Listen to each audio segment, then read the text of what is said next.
Welcome back, everyone, to Onyx's Rambling Reviews and another monthly recap. We're going to talk about what I watched in June, which is a few more than I watched in May.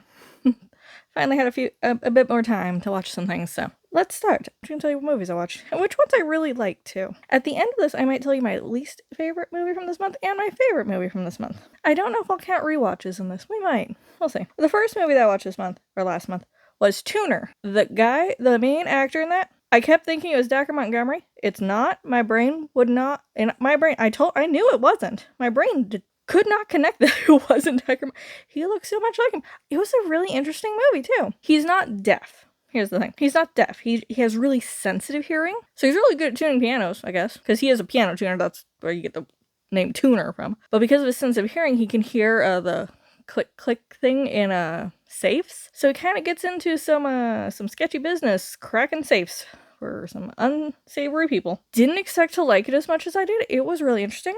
It was 4 stars. 4 stars. You know me, I am very generous with my 3 to 4 star range. Beyond that, I feel like I should be more generous with my lower ratings, but 2.5 is the middle of the star range. If I give it a 2.5, I'm like, it was fine, it was average. It didn't really offend me, it didn't do anything to really please me, it was just there in the middle. If it's lower than 2.5, oof. If it's higher than a 2.5, probably I like it enough. So, next, Masters of the Universe. I've done the review on this. You've seen it, hopefully. You know, I adored that movie. So, I have heard that despite it not doing great in the box office and everything, we're still going to get the sequel. Or at least we're supposed to be getting. I'm really excited. I'm very looking forward to that sequel because it was a fun movie. It wasn't masterclass cinema. It's fun, and I see it becoming a cult classic in a few years. I do. Then which scary movie is this? My internet is not the best in this location, so Letterboxd is being kind of picky. Okay, that must be the new one. Yeah, that's the new one. So I did a this or that with the new one and a movie that I watched a little bit. I'll talk about it in a few movies. And I liked it. It was 2.5 stars. Masters of the Universe was 4, as you know. But Scream 2.5, I appreciated that it didn't have as much weird bodily fluid humor. Like, there's still bodily fluid humor, but it wasn't as excessive for me as the first Scary Movie. I don't remember how much of it's in the next ones. I enjoyed it. I like what they did. I enjoyed the spoofs that we had. It was fine. First rewatch of the month was Toy Story 2. That is a 5-star movie, and that might be the greatest sequel of all time. I will fight on that. There are some movies that I would put on the same pedestal as it, though, but very few, very few. Toy Story 2 is it's a perfect sequel to the first one. Pixar nailed it. Then I watched Power Ballad, 3.5 stars. The pairing of Paul Rudd and Nick Jonas was interesting. The premise of the movie was interesting. It did not end the way I expected it to end, which I kind of like and I kind of hate. I think it has potential. It was good. Let's see if I can get this review to open. So here's what I wrote on Letterboxd. This was fun, and it didn't end in a complete cliche, which it very easily could have. Paul Rudd and Nick Jonas are an interesting combo. Not sure if I really like the pairing though. I didn't hate them, but they just didn't vibe for me. The character of Sammy was the best, though. He just wants to play guitar and rock on. Yeah, that about sums it up. Nick Jonas, on paper, it probably looks like a really interesting and good pairing. On screen, it didn't work as well as I think they had hoped it would. Yeah, something with that, it was a good movie.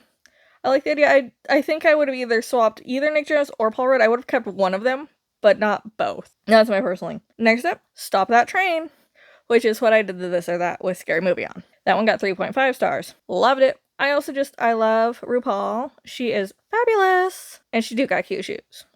Girl, okay, here's my thing. I am jealous of drag queens because they are always, every time I see a drag queen, I'm like, you are so much prettier than me. And I know you're putting in a lot of effort, and I want you to teach me your ways because you know how to work it and how to style. And I'm working on it still. Drag queens are gorgeous, and I love them. Okay? I love that movie. It was fun. It was a good parody of Airplane, but being on a train. It wasn't like a direct parody of Airplane, obviously, but that is definitely the kind of parody they were going for. And I really like that. Next up, Disclosure Day. That review will be out very soon. If I didn't put it out before this. It will have been out yesterday as of posting this video. That is the goal and the hope. We'll see what happens. I have some thoughts on that. I want to leave most of that for the review that I am posting, or that I have posted. I enjoyed it. I gave it 4 stars. because I thought it was an interesting concept. There is a lot of things that I might bump it down if I rewatch it though. But I also might rewatch it and be like, yeah, it is worth the 4 stars. We'll have to see. I'll have to rewatch it and see what I think. Next up, another rewatch here. Toy Story 3, another 5 stars. Like, the original Toy Story trilogy. 1, 2, and 3. Perfect trilogy. I understand why they kept going because Toy Story makes Pixar money. That's why I watched Toy Story, that's why I have this tier this time. And we'll get to that in a moment. I understand why they kept going after 3. They didn't need to, but Toy Story makes some money, and Pixar and Disney, they are very greedy when it comes to their money. But again, perfect threequel. And I think it is up there with only 2 other movie series that are trilogies that I would say it's on the same level with, and that is Back to the Future and Lord of the Rings. Those are the only 2 trilogy sets that I would put Toy Story up there with. If there's something else, if there's another trilogy out there that you think deserves to be on that same pedestal, let me know. I am curious. I will watch it if you, highly recommend it. After that, I watched The Furious. This was what is it? The Furious. It's a Chinese movie. I think it takes place in Taiwan, though. Or Hong Kong. Hong Kong was listed as one of the following locations, but whatever. At least, I don't get how the countries work on Letterboxd, but that's not the point here. Really good movie. I think it's definitely there. At first, when I first read the tag for it, or the summary, I'm like, oh, is this just like the Chinese version of Taken is that Liam Neeson? I don't know. I've never actually seen Taken. I need to watch those. I will. I got a lot of movies to watch. No, it was really good. Then there's a mix of English and Chinese in there. So you will have subtitles, and throughout the movie, it's kind of half and half. It definitely leans more into being subtitles with Chinese being the primary language, but there is English in there, so that works. Our main character, I think he's either deaf or mute because he uses sign language, and his daughter speaks signs with him. She gets kidnapped for human trafficking. It was a really good movie. It was well shot. I love the action scenes. The fight choreography, it might have been some of the best fight choreography I've ever seen in a movie. It was very fluid, and it felt natural. Like, in some movies you got multiple people fighting, but it's only one-on-one, and you kind of have the people standing in the background waiting their turn. You had people fighting and fighting and fighting, and people just kept coming, and it wasn't like they were waiting for their turn. They were just going into the fight. Really well done. Really well shot. I really like that one. That was 4.5 stars. There's my cat. Yep, there's my cat.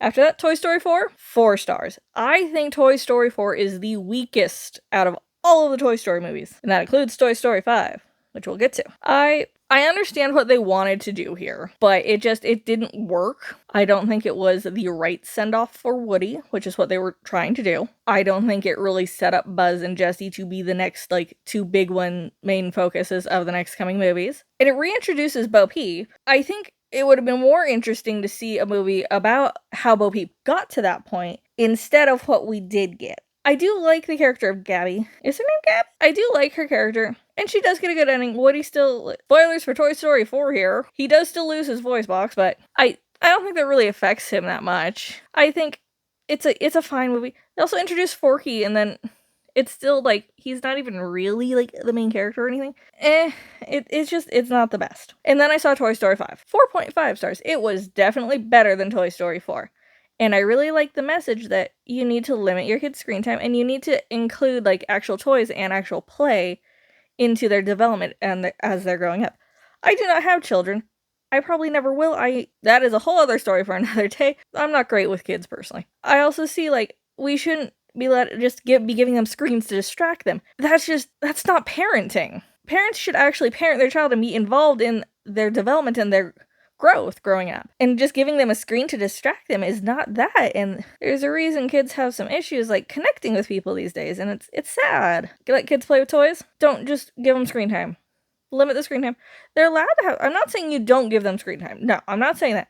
I just think that there are a bunch of other ways that we can help kids learn and develop growing up besides just some kind of computer program or something. And that was my rant on teching children. I really like Toy Story 5, though. It was much better than 4. I don't think Woody needed to come back. You see some other characters from 4, and you're just like, okay, you're there for 2 seconds, and then you're gone. And then I watched Pressure, which is one that I'd wanted to see earlier, and I just kept putting off for some reason. I don't know why. Brendan Fraser. I love Brendan Fraser.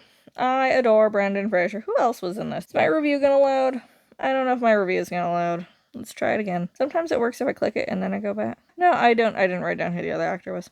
I really enjoyed it. I didn't expect a movie about the weather to be as interesting as it was. And also, like, I'm not big on war movies because here's my thing. I understand that we want to like record history and like be able to show like what happened and certain things. I also don't like, but my problem is I don't like the idea of using movies to glorify war. And I know a lot of movies don't do that. They're showing like these are like why we shouldn't, and this is all the bad things that'll happen because of it, which is good. But sometimes I'm like, it just if like a movie about war and even a little bit feels like it's glorifying it. That's just my personal opinion. I don't think that's actually true entirely. This one's really interesting. I just love Brendan Fraser. So. And then I rewatched Superman, which is why I still have that one up there. I love that movie. So good. I love David Corenswet. He is the perfect Superman. He is the perfect Clark Kent. I adore him so much. And then you have Nicholas Hoult as Lex Luthor, who should have been at least nominated for Best Supporting Actor because his portrayal of Lex Luthor, brilliant. You feel his just deep-seated anger and hatred towards Superman, and you're just like, there's really no build-up to it. He's already hating on him. And it's just like, it works. He does it so well. I adore that movie. I have it listed as 4.5 stars. It might actually be 5 stars for me. The reason I watched Superman was for Supergirl. That review will be out next week. I hope. Supergirl's getting a lot of flack across the board. There's claims of misogyny, people are tired of superhero movies, people didn't like Nellie Alcock, etc., etc. Everything was wrong, apparently. It's not the best movie. I did give it 4 stars because I enjoyed it, but I'm also biased towards a female-led hero movie. We don't have many of those that have done well consistently. Wonder Woman, great. Sequel, not. Captain Marvel, great. I qualify the sequel as The Marvels. Not great. Black Widow movie, too little, too late. Supergirl, I loved Millie Alcock. I don't know why people are hating her. I think one of the reasons people are hating her is some people think that she doesn't have the right body shape or anything for the role. She doesn't look as fit and she's too tiny. Excuse me? The thing about her body, it's her body. She looks great. I don't think she needs to, like, be, like, super muscular or anything. I guess some of the complaints are about, like, the fight scenes are just kind of generic and it maybe felt a little Mad Max or read. I get it. I see the complaints. So what? And James Gunn and DC have all, like, gone on record and saying, like, okay, so it didn't do great. Whatever. We're still going to move forward with our plans. This isn't going to affect it or anything. And next year we're supposed to get the Superman sequel. Yes, so excited. Love that. I just want to see more Nicholas Hoult as Lex Luthor. So ready for that. Oh, I liked it. It was good. It could have been better. It could have been worse. There's some complaints about Jason Momoa just kind of being there because he's a famous dude. Yeah, okay, I kind of see that point because his character really doesn't do anything. But whatever. We'll just move on with our lives. Supergirl isn't going to be the end of superhero movies. It's not going to kill the genre. We say that about every superhero movie that flops, it seems. And it's just like, excuse me? If this was going to be the end of this genre of movies, we'd clearly know, and it never will be. Whatever. I have thoughts. I have opinions. Moving on. I watched Jackass the movie. Not the new one. This is the first movie. Their first movie from 2002. This is not a movie made for women. There's probably some women out there who truly enjoy this. And you know what? Points to you. I respect that. And I am not trashing on you at all. I truly believe if you like this, you have a very unique sense of humor. And I love that for you. There were some bits that I did really enjoy. There were some bits I'm like, I don't need this. I gave it 2.5 stars. It was... Because also, I don't know how to rate something that is just clip show, essentially. There's no cohesive storyline throughout it. It's just a movie that goes. I hope they reimburse the people who they kind of destroy their property of. Well, that's my one takeaway. Next, I am gearing up for another movie with this one. Spider-Man Homecoming. 4 stars. Tom Holland was a really good choice to pick up the mantle of Spider-Man, I think. I am sad that we never got our 3rd Andrew Garfield movie, at least 3rd, because I really liked Andrew Garfield as Spider-Man. I think Tobey Maguire was a little too old for what they were going for. He was too old in the first one where he's supposedly playing a high school student, but I do like Tobey Maguire's Spider-Man movies. Those movies are great, except for 3 could 2 is fabulous. And Andrew Garfield, I think he didn't get enough time to shine. I really enjoyed his movies, though. Tom Holland, he is the perfect pairing of Tobey Maguire and Andrew Garfield. Because Tobey Maguire was a really good Peter Parker. Meanwhile, Andrew Garfield, he was a really good Spider-Man. But I don't think he was a good Peter Parker. And I think Tom Holland takes what... I hope he watched the other two, series. And he, took notes from both and kind of melded that into his own version of Spider-Man. And I think his is the best Spider-Man. To date. We might get a new Spider-Man, I don't know. We'll see. I do love Spider-Verse, and if we ever get the sequel to Into the Spider-Verse, that'll be great. I don't know if we ever will. I know we're supposed to. It should have come out this year. It should have come out last year. It should have come out a long time ago. That's not what we're talking about. And that will probably affect that score for that movie. And I think that will affect a lot of people going to see it. But that's not what we're talking about here. We're talking about Spider-Man Homecoming. Great movie. It's not his first appearance in the MCU, because he appears in Captain America Civil War. That is when we first meet Spider-Man. And it's also not an origin story, which is good, because Spider-Man origin story, overdone. Really, most superhero origin stories, overdone. I get it for, characters that we don't really know. Honestly, you kind of get a little bit of Supergirl's origin story in Supergirl, but I don't know her origin story, so I like that. We don't need Clark Kent's origin story. We know that. We don't need Batman's origin story. Everybody knows that. Everybody knows Spider-Man's origin. But there's some characters, I wanted a Black Widow origin story. That's what I wanted out of the Black Widow movie. And we didn't get that. It wouldn't have worked at that point. It was a little too late. But whatever.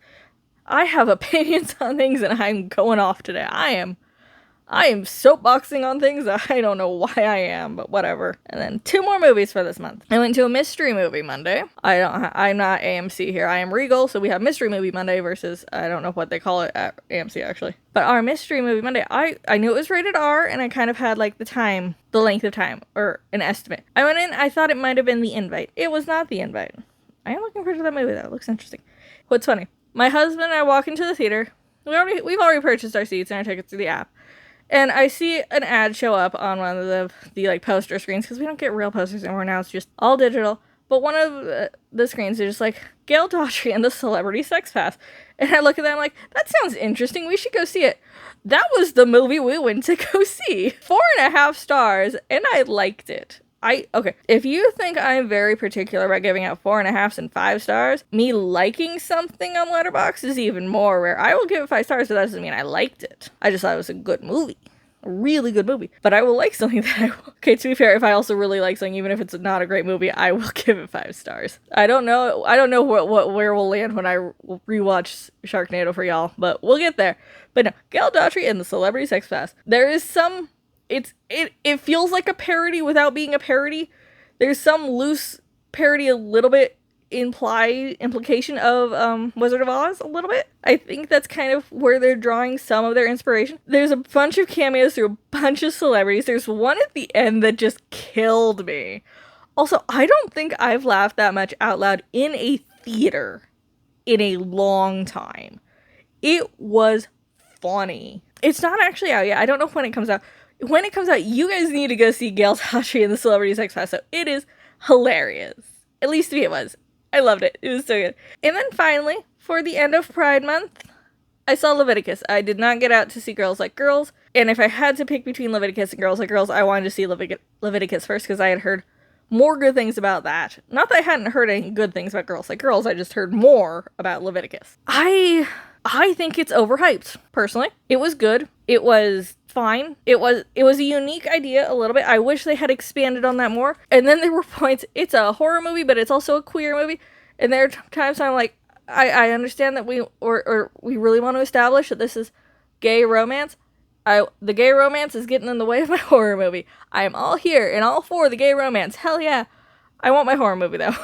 There are just some scenes I'm like, yeah, this doesn't really need to be here. We could have more of the horror aspect. It was good. It was 3 stars for me. I liked it more than I liked Passenger. I'm trying to decide if I liked it more than I liked Whistle. And I think definitely yes. No, I did not like Whistle. I think I liked Passenger more than I liked Whistle, but I don't know how I rated it on here. I think I'm getting a little bit more picky about my horror movies these days. Maybe. I'm not sure. It's pretty easy to please me when it comes to movies if you hadn't been able to tell. I am very go with the flow and just be like, yep, I'm here for this. Hell yeah. It's such an interesting concept, and I really wish they had gone more into the horror side of it and like, where did the spook come from? How is the spook there? What does the spook actually look like? Okay, that is kind of a spoiler, but not really. If you've seen the movie, y'all understand that. How did the priest get involved? Also, I hated our main character's mother. She is a bad mother, in my opinion. But I also understand that there are parents out there like that. And I want you all to know that this is a safe channel. Safe for LGBTQA+, all those letters. Safe space. I say all those letters just because I start forgetting them after a while. I'm just like, LGBT+. It was LGBT when I was in school. And I'm totally fine with all the other letters. I just tend to forget what they are. I'm sorry. But I want you guys here. I want you guys to feel safe. Politically, this is maybe not the safest space for some people because of my personal beliefs. Religiously, I'm not going to trash any religion. This movie is definitely focused on religion a little bit in a way that I know does happen in this world, and it is horrible that people just can't accept people for who they are and who they love. Like, honestly, who is it hurting when a guy likes another guy or a girl likes another girl? Who is it hurting, actually? Nobody. Let them be. Let them be themselves. Let them be happy. I will say, the ending is interesting, and I'm not sure if I understood it entirely. I did like the ending, and I have questions about it. But I also, it also reminded me of a movie that I watched last year called The Plague. Not entirely, it had similar, film style to that. I think The Plague might have also been Australian, so that might be, a vibe down there with how they filmed it, or something. I don't know. I liked The Plague enough. It wasn't what I wanted it to be. Leviticus, it was what I expected it to be, but it wasn't as good as I expected it to be. Also, the main character's name is Name. It is not spelled like you would think it is. It is Naim, which I've been told by some friends that it is a cultural thing, so I'm not gonna go in on that. I don't want to insult somebody's culture, because I'm like, yeah, if it's a cultural thing, cool, let it be. Great. It's still weird to me, but I'm not of that culture, so I don't understand. So I'm not gonna say it's bad. It's just different for me, and I have to get used to that. This has been a really weird recap of this month, with a lot of soapboxing. But yeah, no, Leviticus was the last movie that I watched in June. It is now July as I am posting this. We'll see. We got some big ones this month. I will not be watching Minions and Monsters. I just never got into the Minions franchise. I will be doing Moana. I have had my tickets for the Odyssey for over a year, and I already have my tickets for Spider-Man. And I know there's some other good stuff coming out this month. I don't know if I'll be able to get through all of the Evil Deads I need to get through before Evil Dead Burn comes out, but that looks good. The Invite looks great. What else do we got coming out soon? I don't know. I mean, I could look, but that was my month of June. You know what? I'll try to link my letterbox in the description below. And beyond that, I don't really have much else to say right now. I've spoken a lot in this video, more than I expected to, just going over movies I watched this past month. So that is interesting. Tell me what you watched in June. Oh, what was my favorite movie? Let's look at that. What was my favorite movie? Not counting rewatches, what was my favorite movie of this month? If we're not counting rewatches, it is a 4-way tie. Or 3-way tie, sorry. I think it's a 3-way tie. But if I really had to pick, my favorite movie this month might actually have been Gail Daughtry and the Celebrity Sex Pass. Least favorite movie? I'm gonna say Jackass. Just because it's a clip show. It's more of a clip show than a movie. Yeah, it's not cohesive. That was my favorite, my least favorite of June. What did you like this month? What didn't you like this month? Did you see anything that I didn't see? You probably saw something that I didn't see. Let me know and tell me if I should go see it. Or if I should okay, also, this is a really weirdly long outro. I'm sorry. Let's end it here before I just keep talking your ear off. I've been Onyx. You've been fabulous. I'll see you next time. Bye!